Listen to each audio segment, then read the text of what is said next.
Assalamualaikum warahmatullahi wabarakatuh. Perkenalkan, saya Ahmad Rizal. Saya selaku manajer di BCM Kerasindo, perusahaan yang bergerak di bidang digital printing dan advertising. Terima kasih untuk teman-teman yang sudah berkunjung dari SMK Ma'arif 1 Kuningan. Awal perjalanan karir kami adalah di dunia percetakan ini, mulai dari tahun 2015 sampai tahun sekarang. Kita menjalani bidang percetakan ini untuk wilayah Kabupaten Kebumen dan sekitarnya. Perkenalkan, nama saya Eta Arif Sih. Saya Arif yang dulu, saya lebih sekitar, saya Isa Kesuci. Kami dari SMK Ma'arif 1 Kebumen ingin meminta waktu Bapak untuk melakukan karir tentang percetakan percetakan. Baik, iya, gimana? Tanya dari mana dulu? Boleh, gimana yang bertanya? Sebelumnya bisa Bapak menceritakan profil dan dulu. Oke. Selamat pagi, assalamualaikum warahmatullahi wabarakatuh. Waalaikumsalam warahmatullahi wabarakatuh. Perkenalkan, saya Rizal. Kami dari BCM Kerasindo, usaha yang bergerak di digital printing dan advertising. Kita sudah sejak tahun 2015 sampai dengan 2025, mungkin sekitar 10 tahun sudah kita menjalani bisnis ataupun usaha ini, di mana usaha ini adalah bergerak di digital printing dan advertising. Jadi semua perlengkapan percetakan sampai dengan kebutuhan cetak itu memang kita layani untuk jasanya. Jadi kita sudah sampai 10 tahun, kita ada 3 kantor di Kebumen. Yang pertama ada di SMP 1 Utara atau di Jalan Lejen Panjaitan, yang kedua ada di Bumbung, yang satu lagi ada di Bumbung juga dengan beberapa anak. Kita sudah menjalani sampai 10 tahun dan terima kasih aja sudah berhubung di sini. Silakan bisa apa yang bisa kami bagi informasi ke kalian. Sebelumnya kapan wilayah pendidikannya? Mana nggak seperti itu? Oke, kalau halus banget ya pendidikan ya. Kalau saya lulusan Sistem Informasi Universitas Telkom Indonesia Bandung. Kebetulan saya selaku manajer di sini di ada 3 kantor. Apa lagi? Sebelumnya Bapak memilih usaha ini. Apa alasan Bapak? Ya karena memang kebutuhan cetak di setiap kota, khususnya di Kebumen ini banyak. Itu yang menjadi alasan saya untuk membuka jasa digital printing ini. Jadi klien saya mulai dari swasta, mulai dari pemerintah daerah sampai dengan pendidikan itu ada semua. Seperti itu. Jadi proses awal bikinnya itu dari 2015. Ya, Tanggalnya Pak? 1 Agustus kemarin kita ulang tahun. Oh Ya. iya. Selamat Pak. Ya. Semoga tahun nanti ya. Amin, amin, amin. Apalagi?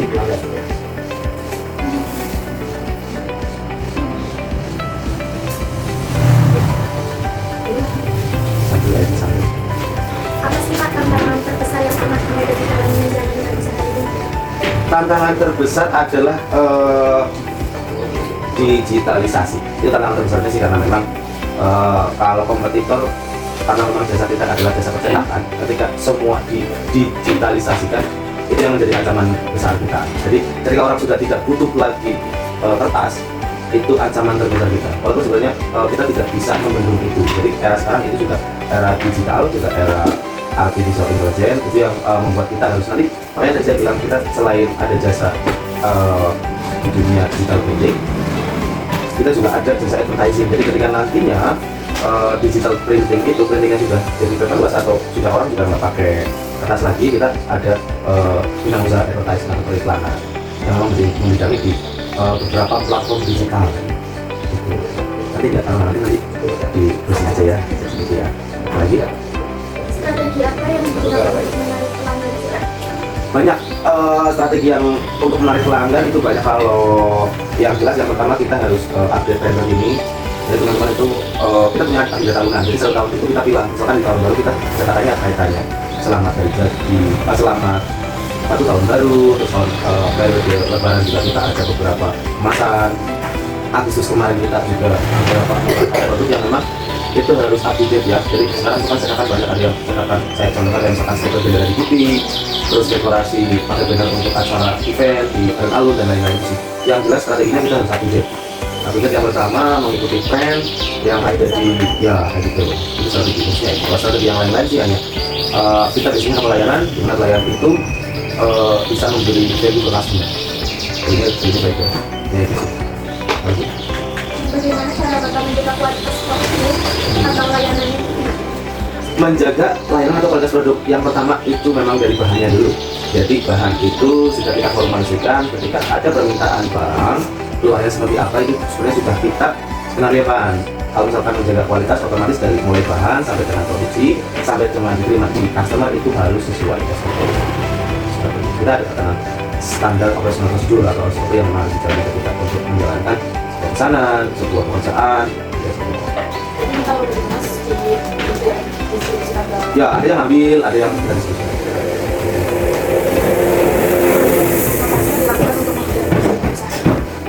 Inovasi untuk menghadapi persaingan. Kalau persaingan atau kompetitor itu sudah jelas barang pasti di dunia bisnis atau di dunia usaha itu kita memang kayak semacam apa ya, berlomba begitu.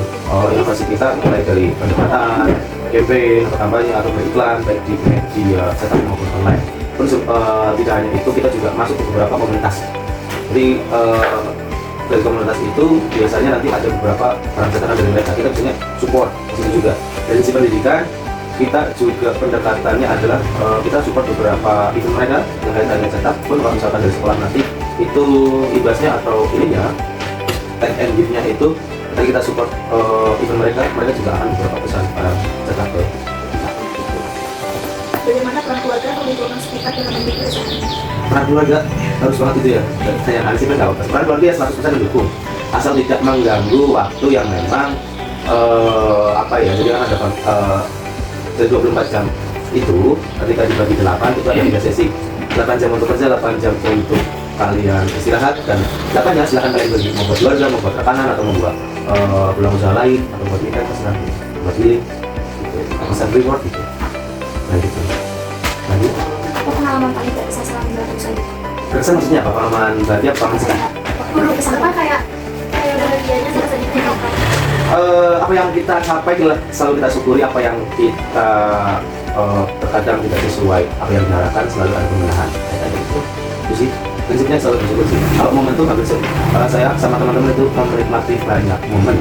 Jadi kadang-kadang ada traffic lagi bagus, ada lesu, emosi dan lain-lain itu ya kayak di belakang lah, kayak di belakang dan tembak lalu. Ya, yang jelas kita selalu menikmati setiap momen ini.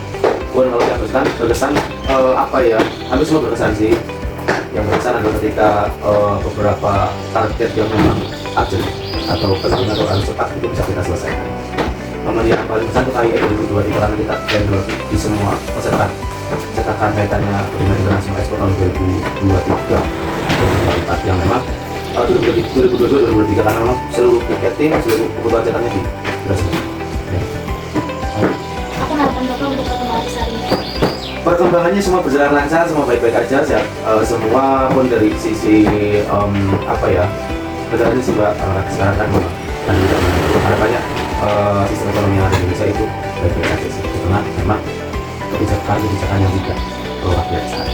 Harapannya itu aja sih, bahannya murah, kita bisa jual, orang Indonesia berkembang. Mesti apa lagi?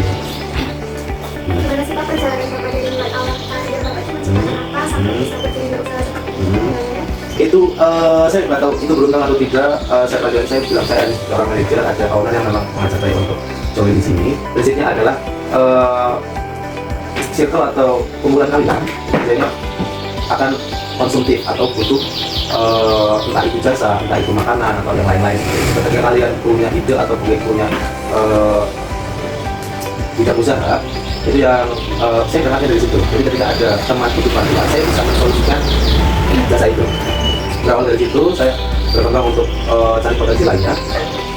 Mulai dari satu mesin ke mesin yang lain, sampai sekarang insya Allah yang paling lengkap begini. Seperti itu. Jadi jiwa entrepreneur harus dulu. Tapi kalau kalian hanya jiwa konsumtif, ya udah. Kalau bahan aja main Shopee, check out. Tapi kalau kalian kreatif, kalian bisa jadi afiliator, kalian bisa punya toko, dan lain-lain. Yang penting nanti duit dulu aja, jangan nantinya cuma buat duit. Jadi awal mulanya karir ini berarti kayak tepat pada itu Ada kebutuhan dari pertemanan atau kebutuhan masyarakat untuk solusinya sebuah masalah, dan kami hadir untuk itu. Gitu. Jadi teman atau keluarga atau yang lain dibikinkan bilangan atau dibikinkan banner, kita penuhi itu. Walaupun waktu itu belum kita punya banner, belum punya alatnya kami, dan itu muncullah pokoknya ini kalau buka usaha bisa beli masuk ini. berarti kayak bapaknya maklar lah, maklar gitu. suka kayak perdesainan gitu. Iya, pastinya. Kalau gue langsung desain, gue taunya, lo desain nggak sih? Gitu. Nah, gue yang masukin kenapa? Nggak harus bisa desain, yang penting ngerti desain dan ngerti tes. Masih selera desain, oh ini desainnya anak-anak kita seperti ini, anak-anak SMA seperti ini, oh dinas seperti ini, RTL kayak gitu. Jangan goblok lu masukin ke sekolah, nggak masuk. Apa anak-anak gambarnya tapi malas mereka udah gambar, tapi apa-apa ya. Jadi harus up to date sama harus buka, gitu ya. Cukup dari kami kurang lebih. Baik, benar. Salah kata disengaja maupun tidak disengaja. Baik, oke. Ya. Waalaikumsalam.